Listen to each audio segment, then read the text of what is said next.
welcome back to the Healthy Business Podcast. I'm Ty King, with me as always, Jessica Tolliver. And Jessica, we have some new items in front of us on the table. We do. Exciting. Fancy stuff. And so we've upgraded the studio, and it's crazy. When I was going back through our videos. So I took all our old videos and stripped the audio again and re-uploaded them to SoundCloud and iTunes and everything. Well, it's not iTunes anymore, but Apple Podcasts, all that stuff anyway. Because we were having some issues, and then so I just re-uploaded everything. So if you haven't been able to find the podcast before, you should be able to find us now by Healthy Business Podcast. And now I have all the links that I'll be putting down in the description of all the videos too. That way, people have automatic. Anyways.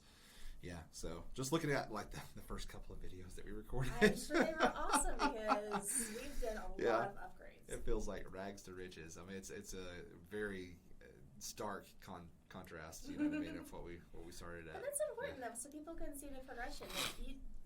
Getting started is the most important thing in a business. You can sit there with an idea forever, and it's not going to ever become anything unless you get started. Yeah. It's never 100%. It's always evolving. It's crazy. This is episode 8, I think. I don't know. I lost track after 3, but yeah, I think this for just not even double digits yet, and then we've come up this far in it and learned a lot. You and I both learned a lot about audio mixing and hooking up the right different things together. For years, I ran audio boards for I was on in a band and praise and worship team and all this stuff. Anyways, I was running the audio as well as being the leader.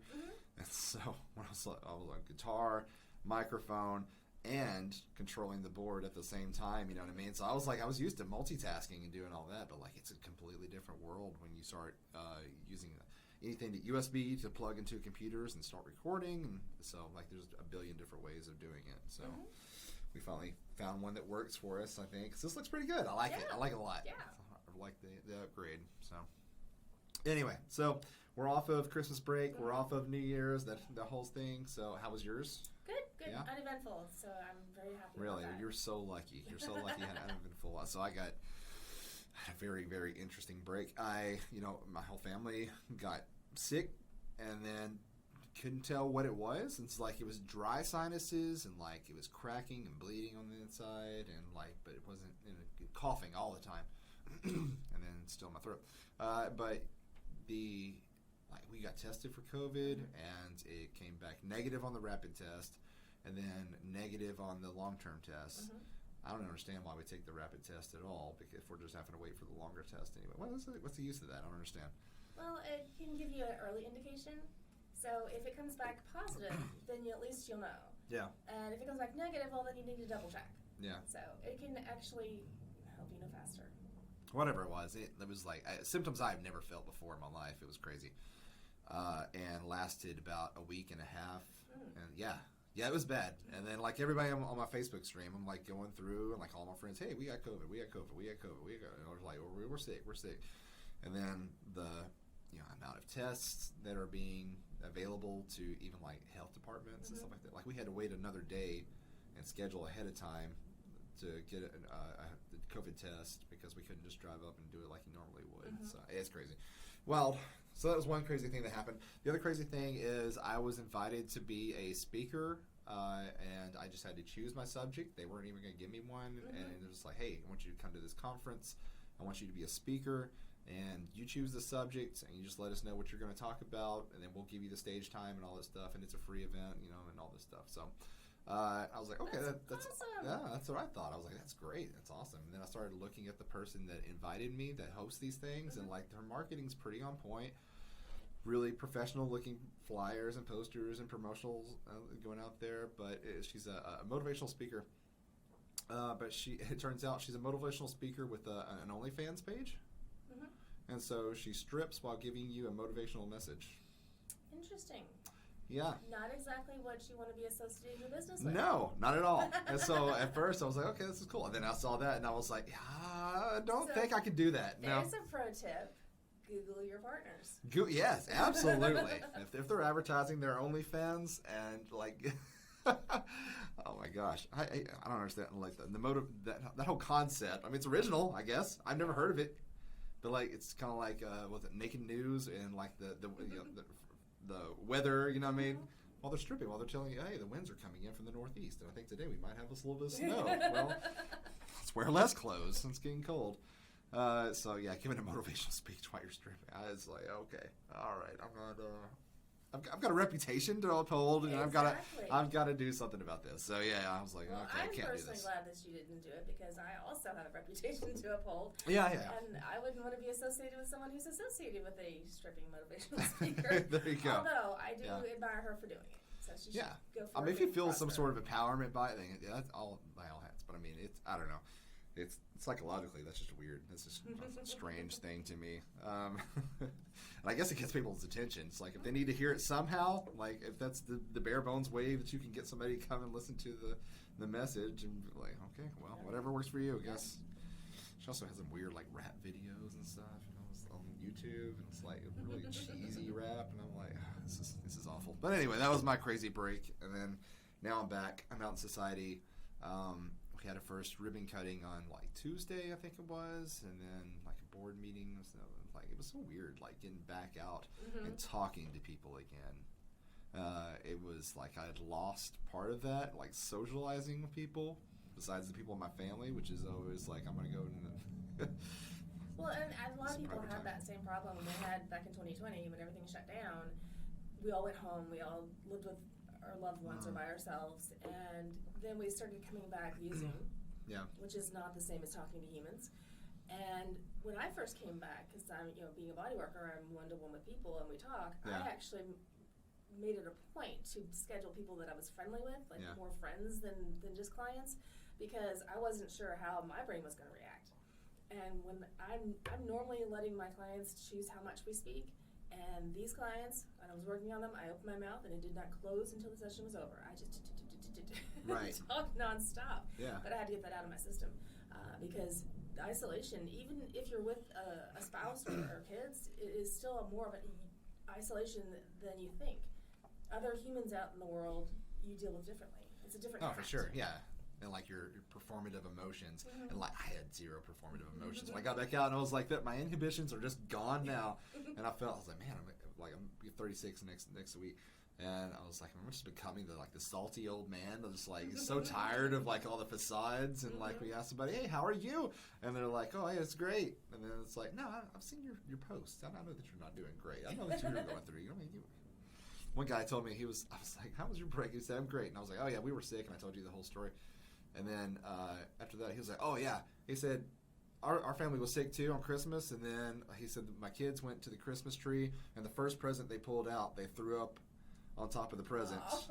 And then because it was, like, soaking the wrapping paper on the outside, his sister started throwing up. And then his wife started throwing up, and then he started throwing up because everybody else was throwing up. And it's like, this is Christmas morning, and everybody's just throwing up under the Christmas tree. And I'm like, you were telling me you were doing great. Right. Why don't you just say that? It's kind of crazy how we have those automatic responses, whenever somebody, that's why I ask you that. But anyways, okay, well, that's just the break, and I just wanted to do over a little bit of that. Anyways, we do have a subject for the show, so yeah. So it's not just free flying here. So when I walk into the Chem Collaborative here, right? When I walk into the door and I take a hard right and then I take a hard left, there's a hallway there by your offices and all that, and they have a lot of different certificates that are framed on the wall.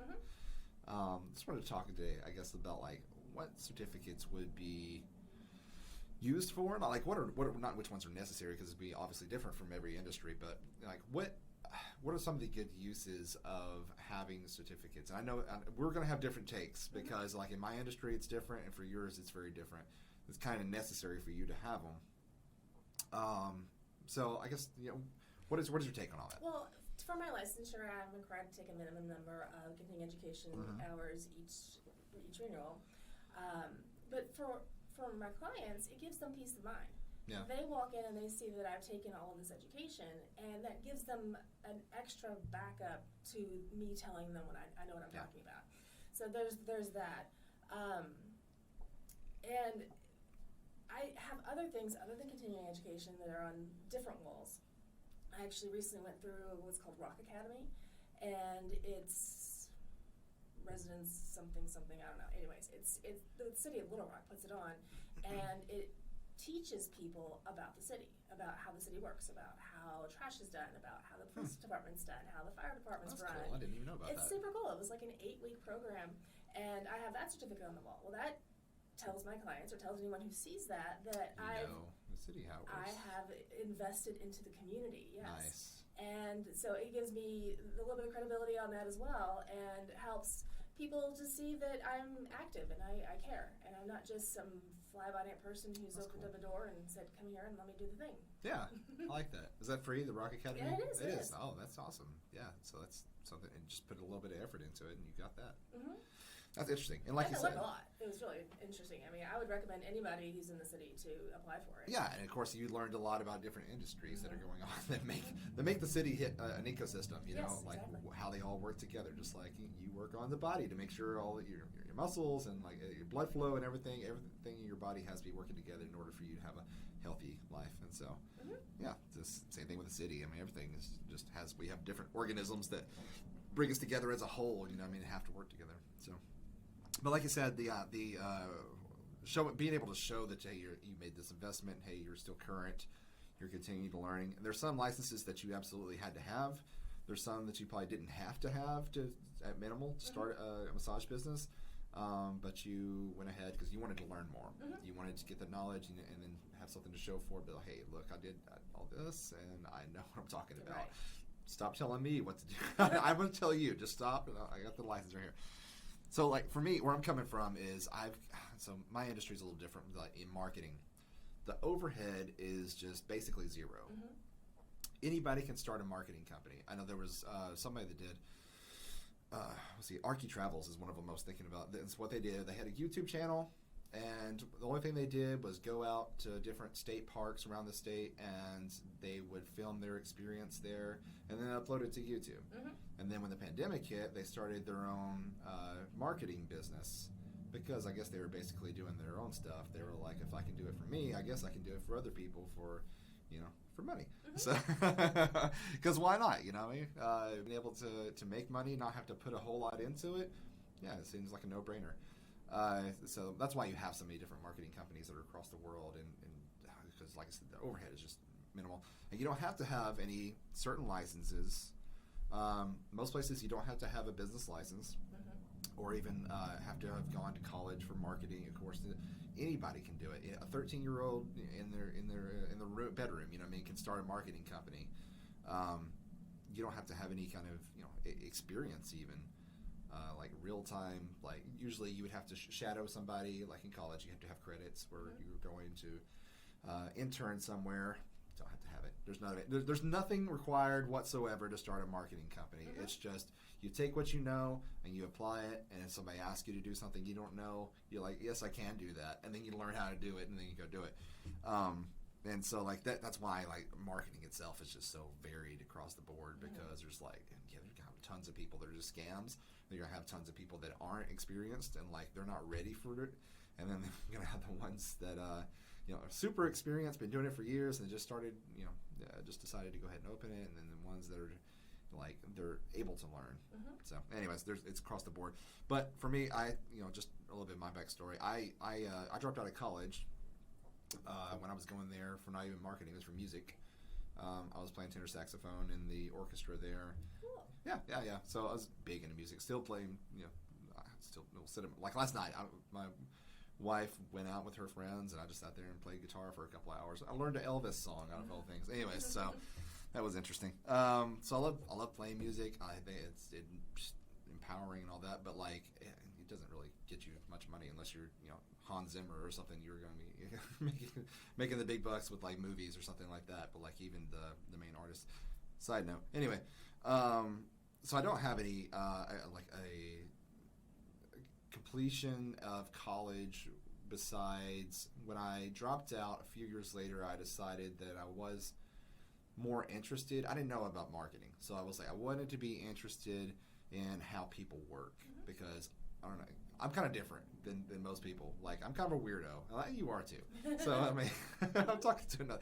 So we know each other. One weirdo to another. Yeah. One weirdo to another. So like, I don't think on the same level as a lot of people, and it's not saying that I'm better than that, but it's just I'm just weird. I'm weird, and then I grew up in a different way, I guess.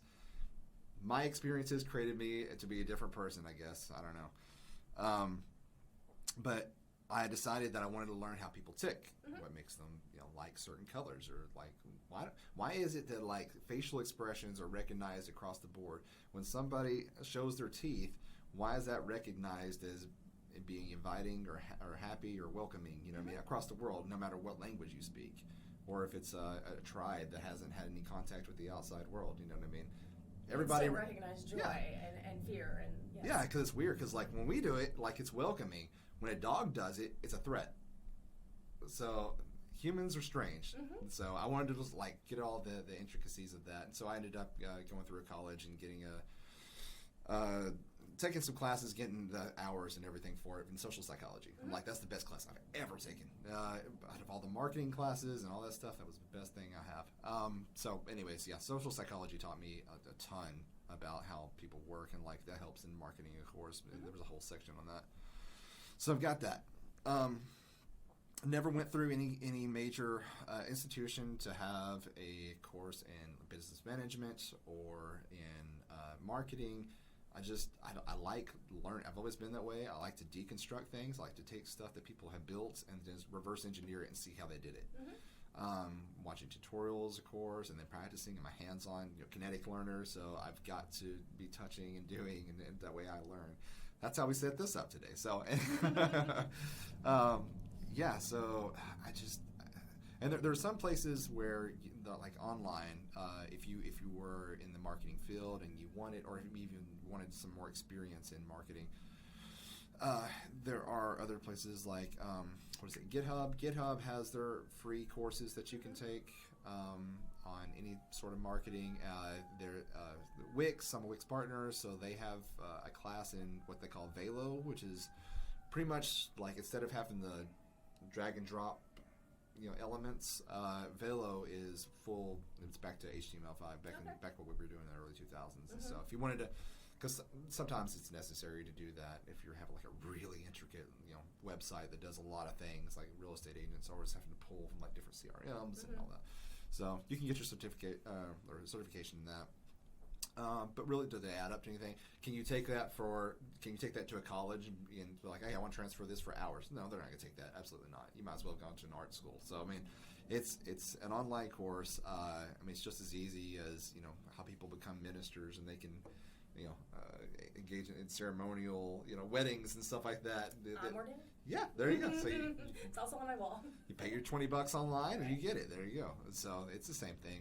There's lots of free courses that you can get. And so it looks good on the resume, but I've never had a client be like, okay, well, what are you certified in? Yeah, it's like, this sounds good, and I need a website, and you've told me all the things that you can do, and you've told me some information but I want to see what you've done besides building websites. I want to see not just a portfolio. I want to see where your certificates are. What are your certifications? And it's like, well, it goes back to the whole thing that the guy who graduated med school with a C is equal to the guy who graduated med school with an A. Yeah. Because no one goes in there and asks. They just see the diploma on the wall and they're like, okay, you graduated. Good. Yeah. Right. Exactly. Yeah. Because even like. So on the range of like doctors that are graduating medical school, you know what I mean? Even the lowest. So there's a gap there. Not all of them were straight A students. You know what I mean? A plus. Some of them were on the low end. You know what I mean? There is a high end. There's a low end. But even the lowest of the low end still graduated medical school, and they're your doctor. So it's like they can be qualified, and so it doesn't really show. I don't know. That's a whole other thing, I guess. It's like how much honor or like reverence do you bring for like having a degree or a certification in something? Well, it's interesting that you. Okay, so I have a background. I started out doing a lot of things, and then I spent about 18 years in transportation. Yeah. And then I got out of that and decided, man, you know what I'm doing? I'm on Facebook. I'm making pages. I'm helping people do things. I know how to market. I should be a social media marketer. Yeah. And so I went and used all of my interpersonal skills that I learned and went to a company and said, you need a social media marketing department, and you need to hire me to run it. And I used more words, obviously, but that worked, and they did. And I launched a few businesses, did some things, having had zero experience other than just what I did online. and I realized I didn't like working for people, so I stopped doing that. Yeah. But and then a couple other things happened, and I got where I am. Mm-hmm. But during the pandemic, because I had no income, I actually went and built a website and launched a business because I needed some extra money. Yeah. And so, to your point, anyone can do it, and their background isn't necessarily going to help you. Because I know someone who actually has a marketing degree, 20 years old, but they have a marketing degree, and they think they know everything there is to know. Sure. And I did my own marketing for a while. Well, they're also 20, so they do know everything that they do. No, the degree is 20 years old. Oh, the degree is 20 years old. Gotcha. So I was very up in the marketing. I did all my marketing for my business. I was ranked 1 on Google without having to pay anything, doing great. And then I transferred that to someone else in my business because my work started taking up too much time.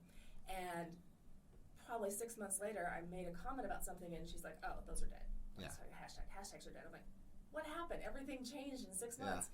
And that's how it is. So just because someone doesn't have experience or because they do have experience doesn't necessarily equate to how good they are in the moment. Yeah, for sure. And the way that you've been doing things for years, like you can't, that's crazy. Like I can't rely, because I've been doing social media on Facebook, like for a few years now, like I can't rely on that forever because Facebook's not always going to be around. Like more and more so, everybody's leaving Facebook and going to either Twitter or Twitter's still alive very much, and then what's the other? Instagram. So Instagram, TikTok, Twitter. It's just like quick to the point, and that's what we want. We don't want a full drawn out post with the photo and having and so like Facebook. I know they're trying to become the meta, metaverse, and I was like, man, these are the people that tried to create. I don't know if you remember, like a year ago when they would try to make avatars of everybody, and they would just take your photo and like they would try to make an avatar. Those were horrible. They didn't look like anybody. Yeah. And I was like, and now you're going to make a complete digital universe where everybody is in it and talk. No, thank you. I don't know that they're going to do it, but I see it coming. People it'll eventually happen, yeah. But I don't think that Facebook has the resources to do that right now, unless they're hiring some company that's been hiding military secrets for years or something like that. Years. I mean, it's possible. It is possible. But I don't understand why you wouldn't update Facebook now to be better than it is. So, but I can't rely on just like Facebook forever because it's quickly becoming like you go to the grocery store or the gas station and it's the two old men that sit on the bench and they're there every day talking to each other. That's what Facebook is becoming. Well, to that point, I teach a marketing class for my industry. And one of the things we talk about is know your target audience. Yeah. So if your target audience is two old men sitting on the bench, Facebook's your place. That's good. I like that marketing pitch. Yes. If you're trying to get to if you're trying to reach those two old men, TikTok is not where you want to spend your time. Yeah. So that you're right about that being Facebook, but you also again know your target audience. So go where they live. I've been dabbling in TikTok and putting some videos and stuff out there, and I've got like 3 videos up there right now. And so, but it's amazing how quick. Like I've gotten a lot of views, like up to like 200 in just a couple of days. And I'm like, wow, I don't even get that many views on Facebook. It's weird. So yeah, it's I don't know. It's a really different world. It really just tells me like how people are consuming media and I guess like advertising and all that stuff and like. You can't just be, I don't know, pumping out commercials, like stuff that you would see in between shows, because that's just not how we watch TV anymore. It's not how we just consume media anymore. It's not how we do anything. And so, like, it's very old school. Like I said, that marketing degree from 20 years ago, it's got some helpful things, but you really need to just look at it and pretty much, like, be an interpreter and be like, okay, this says this, and this. Okay, how does that apply today? Right. Well, what they were using probably doesn't apply, but the principles behind it probably the same. The principles are still good. You're still looking at the power of the 3, power of 7.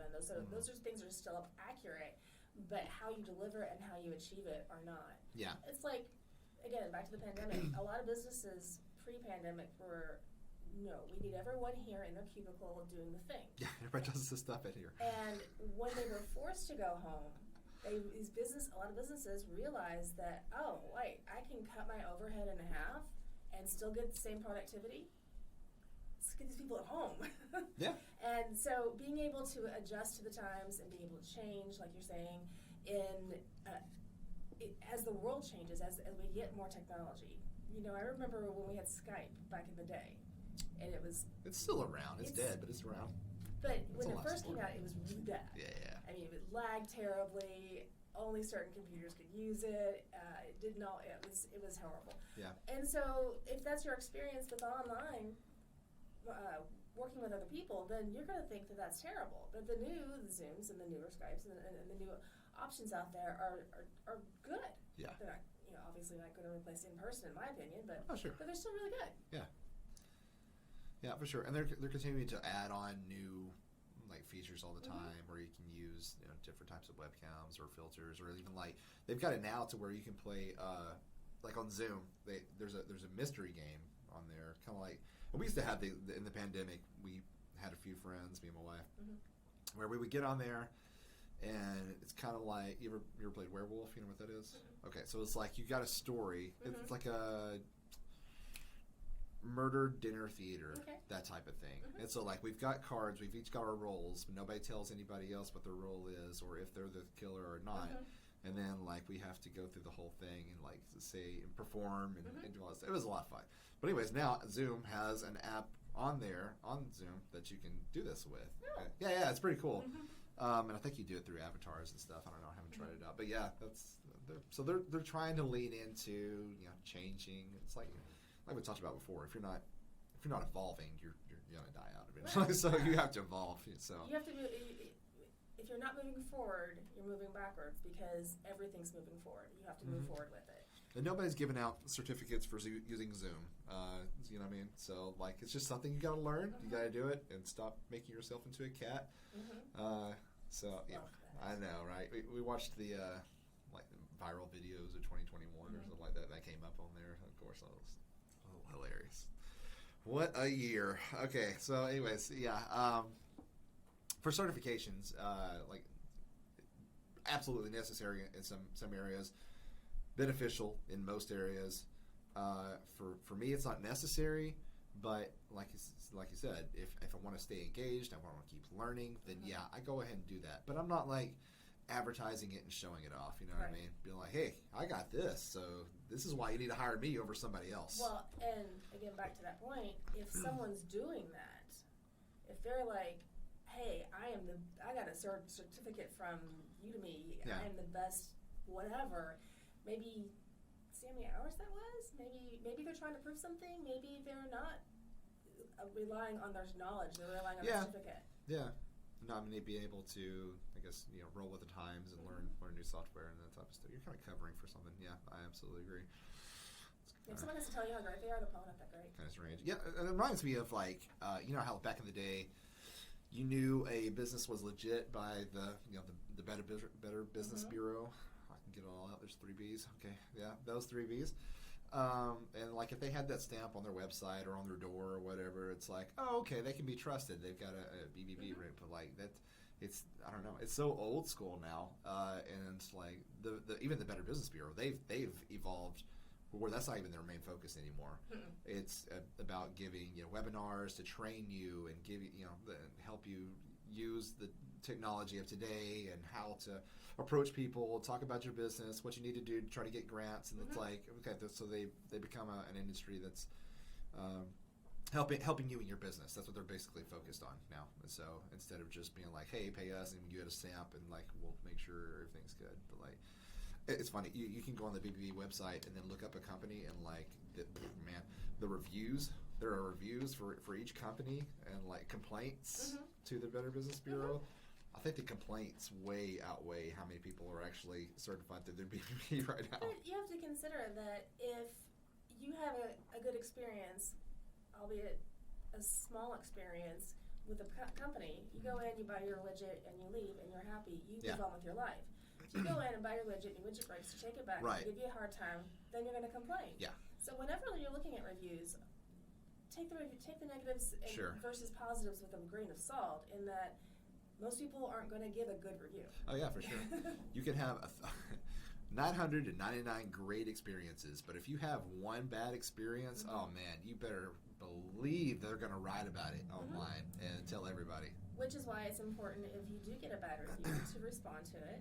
Yeah. And it's good practice to respond to all reviews. Oh, for people sure. love that. Yeah.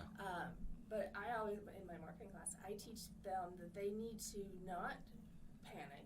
Yeah. Don't worry about deleting it. Don't try to get it hidden. Deal with it.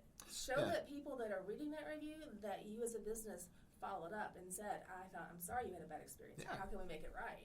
And that counteracts any negative review that's absolutely out there. Especially, like, I've had clients kind of, they're like, how do you delete these Google reviews? And I was like, you can't. It's impossible.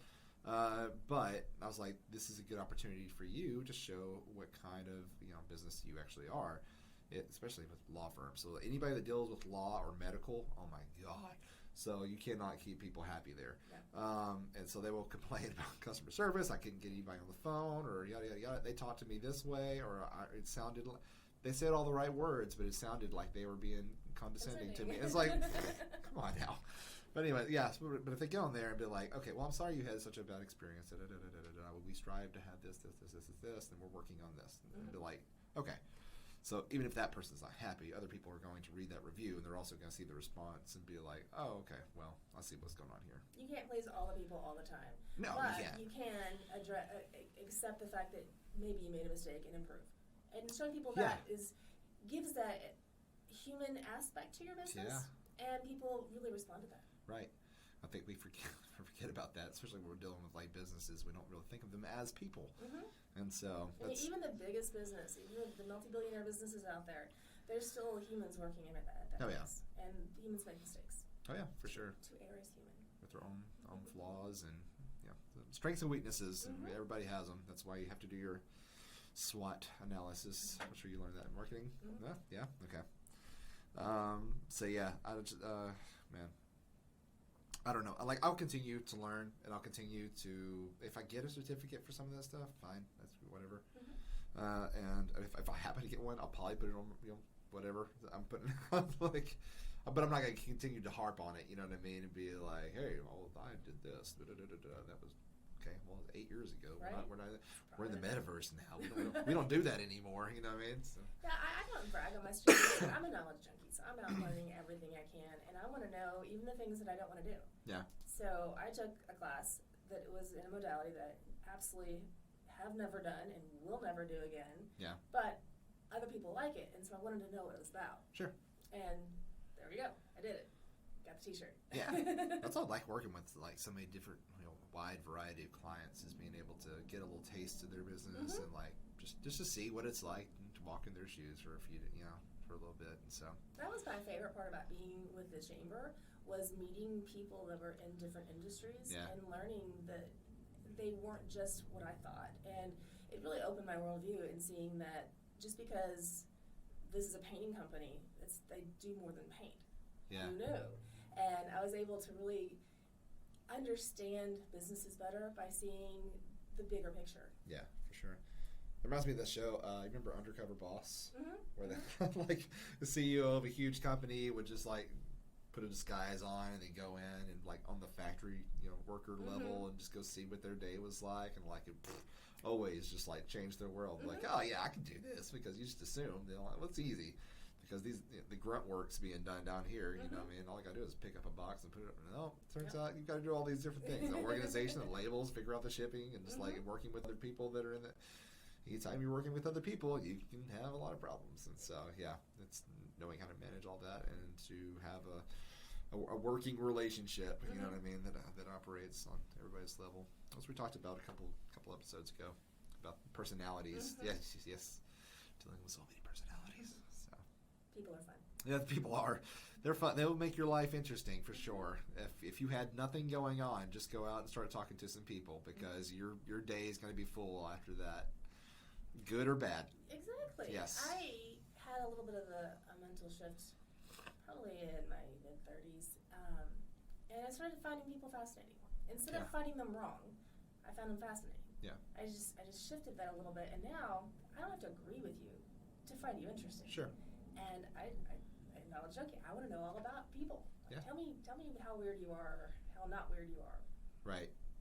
Yeah, for sure. That's where my interest came in with the social psychology. It's like I still do it. I'm just like, I don't know. Well, listen to what people say when they're talking to me, and then like look at the clothes they're wearing, and like just everything about it. Just a full analyzation. You know what I mean?